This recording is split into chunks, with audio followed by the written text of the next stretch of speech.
بسم اللہ الرحمن الرحیم۔ السلام علیکم دوستو، دنیا بھر کی خبروں میں آج آپ سنیں گے، لیکن اس سے پہلے اگر ہو سکے تو لائک اور سبسکرائب کا بٹن ضرور دبا لیں۔ شکریہ۔ مقبوضہ وادی میں موسلا دھار بارش کے نتیجے میں 5 بچوں سمیت 11 افراد مارے گئے۔ مقبوضہ وادی میں دوستو شدید بارش نے تباہی مچا دی، جس کے نتیجے میں عمارتیں بہہ گئیں اور املاک کو شدید نقصان پہنچا۔ ضلع ریاسی میں 5 بچوں سمیت ایک ہی خاندان کے 7 افراد مارے گئے۔ پاک بھارت جنگ بندی پر بھارتی وزیر اعظم نریندر مودی کے رد عمل نے امریکی صدر ٹرمپ کو ایسا مشتعل کیا کہ امریکی حکومت کی نظر میں بھارت کے مقابلے میں پاکستان پسندیدہ ملک درجہ اختیار کر گیا۔ دوستو، اس پر میں صرف یہی کہوں گا کہ اللہ خیر کرے، یعنی اللہ خیر کرے امریکہ کی دوستی سے۔ امریکی میڈیا کا کہنا ہے کہ صدر ٹرمپ کے پہلے دور صدارت میں بھارت کئی لحاظ سے ٹرمپ انتظامیہ کی قربت میں رہا۔ فوجی حکمت عملی بنانے والے بھی بھارت کو خصوصاً چائنا کے خلاف چوکیدار قرار دیتے رہے، جبکہ 9/11 کے واقعے کے بعد سے پاکستان کا خاطر خواہ امیج نہیں تھا۔ امریکی میڈیا کا کہنا ہے کہ کانگریس سے پہلے خطاب میں صدر ٹرمپ کی جانب سے تقریب کاری کے خلاف پاکستان کی ستائش سے صورتحال بدلنا شروع ہوئی اور امریکہ میں پاکستان کی وکالت کرنے والے نئے چہرے بھی سامنے آنے لگے۔ اس کے بعد پاکستان کی جانب سے بھارت کے کئی طیارے مار گرائے جانے کے بعد بھارت کی بڑی حد تک منفی اثرات سامنے آئے۔ امریکی میڈیا کا کہنا ہے کہ پاک بھارت جنگ بندی میں صدر ٹرمپ نے کردار ادا کیا اور دونوں ملکوں پر زور دیا کہ کشیدگی ختم کریں۔ پاکستان نے بات مان لی، صدر ٹرمپ کی ستائش کی اور انہیں نوبیل امن انعام کے لیے نامزد بھی کر دیا۔ اس طرح ٹرمپ کو عظمت ملی، جبکہ بھارت نے اس بات کی ہی تردید کر دی کہ امن قائم کرنے میں صدر ٹرمپ نے کوئی کردار ادا کیا تھا۔ امریکی میڈیا یہ بھی دوستوں لکھتا ہے کہ پاک بھارت تنازع کے بعد نریندر مودی کا دورہ امریکہ بھی ممکن نہ ہو سکا، جبکہ صدر ٹرمپ نے پاکستانی فوج کے سب سے طاقتور شخص field marshal army chief Asim Munir کو وائٹ ہاؤس میں لنچ پر میزبانی کی۔ امریکی میڈیا کا کہنا ہے کہ اکثر ہنگامہ خیزی کا شکار خطے میں آرمی چیف عاصم منیر کا احترام ایک ایسے شخص کے طور پر کیا جاتا ہے جو مشکل حالات میں بھی انتہائی پرسکون اور باصلاحیت رہتے ہیں۔ امریکی اخبارات مزید لکھتے ہیں کہ جنرل عاصم منیر کی مستقل مزاجی نے صدر ٹرمپ کو متاثر کیا اور صدر ٹرمپ کا فیلڈ مارشل عاصم منیر سے تعلق بڑھا، اور 1 مہینے بعد ہی صدر ٹرمپ نے پاکستان کے ساتھ انتہائی غیر معمولی اقتصادی سمجھوتے کرنے کا بھی اعلان کر دیا۔ جبکہ دوسری طرف امریکہ نے یعنی صدر ٹرمپ نے بھارت پر کہیں زیادہ ٹیرف بھی عائد کر دیا۔ اور دوستو، سب سے اہم بات یہ کہ امریکہ کی جانب سے بلوچستان لبریشن آرمی کو تخریب کار قرار دیا جانا نریندر مودی کو وارننگ ہے کہ وہ پاکستان میں مداخلت سے باز رہے۔ اب اس صورتحال میں یہ دیکھنا بھی ابھی باقی ہے کہ آیا نریندر مودی دنیا کے طاقتور ترین شخص سے جھگڑا مول لیتے ہیں یا نہیں۔ امریکی اخبارات دوستو یہ بھی لکھتے ہیں کہ معدنی ذخائر یا آئل اینڈ گیس سیکٹر میں پاک امریکہ تجارتی تعلقات وسیع ہوتے ہیں تو بھارت کے مقابلے میں پاک امریکہ تجارت کا حجم تبدیل ہو سکتا ہے۔ امریکی اخبار لکھتے ہیں کہ وائٹ ہاؤس کی توجہ اب field marshal general Asim Munir کی جانب ہے اور اب یہ اہم ہوگا کہ پاکستان اپنے معاشی اور فوجی پتے کیسے کھیلتا ہے۔ امریکی عدالت نے صدر ٹرمپ کی جانب سے لگائے گئے زیادہ تر عالمی ٹیرف دوستوں غیر قانونی قرار دے دیے ہیں، تاہم انہیں فی الحال برقرار رکھنے کی بھی اجازت دی گئی ہے۔ عدالت کا کہنا ہے کہ صدر ٹرمپ نے ہنگامی اقتصادی اختیارات کا استعمال کرتے ہوئے وسیع پیمانے پر ٹیرف عائد کر کے اپنے اختیار سے تجاوز کیا۔ تاہم عدالت نے صدر ٹرمپ کی انتظامیہ کو اپیل دائر کرنے تک ٹیرف 14 اکتوبر تک برقرار رکھنے کی بھی اجازت دی۔ عدالتی فیصلے کے بعد صدر ٹرمپ نے کہا ہے کہ عدالت کا یہ فیصلہ امریکہ کو تباہ و برباد کر دے گا۔ ایران نے دوستو اسرائیل کو ایک بار پھر یاد دہانی کروائی ہے۔ ایرانی صدر کا کہنا ہے کہ ایران جنگ کا خواہش مند نہیں، تاہم اگر امریکہ اور اسرائیل نے حملہ کیا تو بھرپور جواب دیا جائے گا۔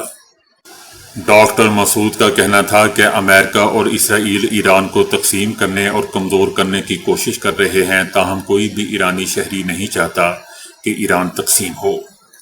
ایرانی صدر کا کہنا تھا کہ ملک کو درپیش چیلنج کے باوجود عوام اتحاد کے ساتھ کھڑے ہیں اور کسی بھی بیرونی دباؤ کے آگے نہیں جھکیں گے۔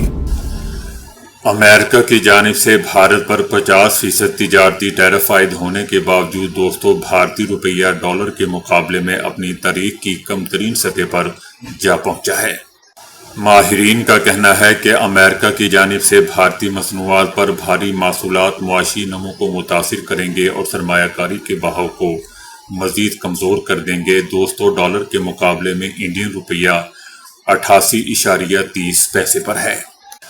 انڈین معاشی ماہرین کا اندازہ ہے کہ اگر یہ ٹیکس 1 سال تک برقرار رہتے ہیں تو بھارت کی جی ڈی پی میں 60 سے 80 بیسس پوائنٹ تک کمی آ سکتی ہے، جو پہلے سے ہی سست رفتار معیشت پر مزید دباؤ ڈالے گی۔ ترکیہ نے اسرائیل کے ساتھ تمام تجارتی تعلقات منقطع کر دیے ہیں۔ ترک بحری جہازوں کے اسرائیلی بندرگاہوں پر جانے اور اسرائیلی بحری جہازوں کے ترک بندرگاہوں میں آنے پر بھی پابندی عائد کر دی گئی ہے۔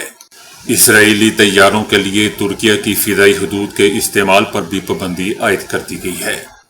ترکی کا کہنا ہے کہ ترک قوم فلسطینیوں کے دکھ اور درد کا احساس رکھتی ہے اور ترکیہ فلسطینیوں کو ان کی زمینوں سے بے دخل کرنے کے کسی بھی منصوبے کو مسترد کرتا ہے، چاہے یہ منصوبہ کسی کی بھی طرف سے پیش کیا جائے۔ ترکی کا یہ بھی کہنا ہے کہ امریکہ کی لامحدود حمایت پر غزہ کی پٹی پر قبضے کا اسرائیلی منصوبہ 2 ریاستی حل کو ناکام بنانے کی کوشش ہے۔ اقوام متحدہ میں برطانیہ، جرمنی اور فرانس نے ایک بار پھر کہا ہے کہ ایران عالمی جوہری ایجنسی کو رسائی اور یورینیم افسودگی پر خدشات دور کرے۔ تینوں ممالک نے مطالبہ کیا ہے کہ ایران امریکہ کے ساتھ دوبارہ جوہری مذاکرات میں شریک ہو، جبکہ اس کے جواب میں ایران کا کہنا ہے کہ یورپی ممالک کی پیشکش غیر حقیقی اور پیشگی شرائط سے بھرپور ہے۔ یورپی ممالک ایسا مطالبہ کر رہے ہیں جو مذاکرات کا نتیجہ ہونا چاہیے، آغاز نہیں۔ ایران کا کہنا ہے کہ یورپی ممالک جانتے ہیں کہ ان مطالبات کو پورا نہیں کیا جا سکتا، اس لیے وہ یہی مطالبات بار بار دہرا رہے ہیں۔ بھارت میں اپوزیشن کی جانب سے شروع کی گئی ووٹر ادھیکار یاترا نے مودی سرکار کی مبینہ ووٹ چوری کو بے نقاب کر دیا۔ 1 دہائی سے زائد اقتدار پر قابض مودی حکومت کے بھارتی جمہوریت کو دعووں کی پول کھل گیا۔ راہل گاندھی نے وزیر اعظم نریندر مودی پر سخت تنقید کرتے ہوئے انہیں ووٹ چور قرار دے دیا۔ ان کا کہنا تھا کہ اگر وہ وزیر اعظم کو ووٹ چور کہہ رہے ہیں تو مودی خاموش کیوں ہیں؟ یہ خاموشی اس بات کا ثبوت ہے کہ وہ جانتے ہیں کہ ہم نے انہیں بے نقاب کر دیا ہے۔ راہل گاندھی نے انتخابی فہرستوں میں سنگین بے ضابطگیوں کا انکشاف کرتے ہوئے دعویٰ کیا کہ بہار کے ایک گاؤں کے 947 ووٹرز کو انتخابی فہرست میں ایک ہی گھر کا رہائشی دکھایا گیا ہے۔ انہوں نے الزام لگایا کہ بہار الیکشن سے پہلے ہی مودی عوام کا جمہوری حق چھین کر خود کو ووٹ چور ثابت کر چکے ہیں۔ کوہاٹ امن معاہدہ ضلع کرم کے عوام کے لیے امن، خوشحالی، ترقی اور پائیدار استحکام کا ضامن بن گیا۔ معاہدے نے تنازعات سے گرے کرم کو دیرپا امن اور ترقی کی راہ پر گامزن کر دیا۔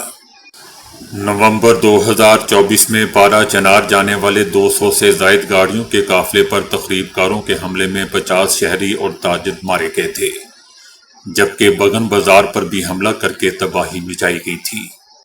اس افسوسناک واقعے کے بعد حکومت، سیکیورٹی اداروں اور علاقائی عمائدین نے فوری طور پر امن کے لیے جرگوں اور مذاکرات کا آغاز کیا تھا، جس کا نتیجہ کوہاٹ امن معاہدے کی شکل میں سامنے آیا ہے۔ معاہدے پر عمل درآمد کے بعد نمایاں کامیابیاں حاصل ہوئی ہیں۔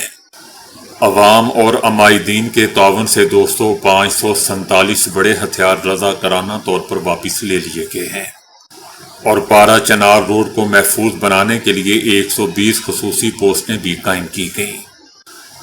کرم پولیس اور فورسز کو جدید تربیت فراہم کی گئی ہے۔ نوجوانوں کے لیے سپورٹس گراؤنڈ تعمیر کیے گئے ہیں۔ متعدد علاقوں میں سٹریٹ لائٹس اور سولرائزیشن منصوبے مکمل کیے گئے ہیں۔ بگن بازار میں 102 نئی دکانیں تعمیر کی گئی ہیں اور لوگوں کو اور دکانداروں کے حوالے کر دی گئی ہیں۔ صوبہ پنجاب سے گزرنے والے دریائے چناب، راوی اور ستلج مختلف علاقوں میں تباہی مچاتے ہوئے آگے بڑھ رہے ہیں۔ حکومت کا کہنا ہے کہ پنجاب میں سیلاب کی وجہ سے اب تک کم از کم 30 افراد مارے گئے ہیں، جبکہ 15 لاکھ افراد متاثر ہو چکے ہیں۔ یہ دوستو 1988 کے بعد ان تینوں دریاؤں میں آنے والی سب سے بڑی طغیانی ہے۔ دریائے چناب کے سیلابی ریلے سے گجرات، جھنگ اور چنیوٹ اور دیگر اضلاع میں نقصان ہوا ہے، تو وہیں دریائے راوی نے لاہور شہر اور اس کے مضافات میں تباہی مچائی ہے۔ ادھر دریائے ستلج بھی بھپڑا ہوا ہے اور قصور سمیت دیگر ملحقہ اضلاع میں سیلابی صورتحال ہے۔ حکومت نے سیالکوٹ، نارووال، حافظ آباد، سرگودا، لاہور، قصور، اوکاڑا اور فیصل آباد میں فوج کو بھی مدد کے لیے بلا رکھا ہے۔ دریائے راوی نے ضلع نارووال میں بھی تباہی مچائی اور شکر گڑھ کے مختلف علاقوں کے ساتھ ساتھ کرتارپور راہداری بھی زیر آب آ گئی۔ دریائے راوی کے سیلابی ریلے نے ٹھوکر نیاز بے کے نواح میں واقع رہائشی سوسائٹیز میں بھی تباہی مچائی اور سینکڑوں گھروں میں سیلابی پانی داخل ہو گیا۔ لاہور کے علاقوں جوہنگ، منظور گارڈن، برکت کالونی سمیت مختلف علاقوں میں دریائے راوی کا سیلابی پانی داخل ہوا۔ پارک ویو سوسائٹی کے مختلف بلاکس میں بھی پانی پہنچ چکا ہے، جبکہ رنگ روڈ سے ملحقہ بادامی باغ میں بھی سیلابی صورتحال ہے۔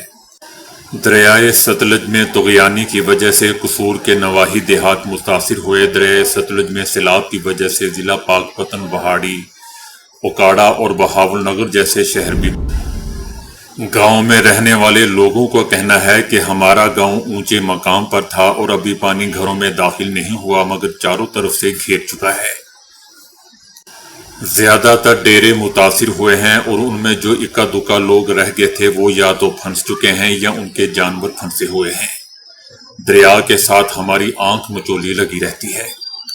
لوگوں کا کہنا تھا کہ وہ قیامت کی رات تھی جب ہم نے جاگ کر گزاری۔ کئی بار 3-4 فٹ لمبے سانپ بھی قریب سے گزرے۔ ہم یہی سمجھے کہ شاید موت قریب آ چکی ہے اور ہماری قسمت میں ایسے ہی مرنا لکھا ہے۔ دوستو یہ ان خاندانوں کا کہنا ہے جن کو ریسکیو 1122 کے اہلکاروں نے بدھ کی صبح 6 سے 7 بجے کے دوران ریسکیو کر کے ریلیف کیمپ میں پہنچایا تھا۔ تو دوستو ابھی کے لیے اتنا ہی۔ ویڈیو کو لائک اور شیئر کرنے کا بہت بہت شکریہ۔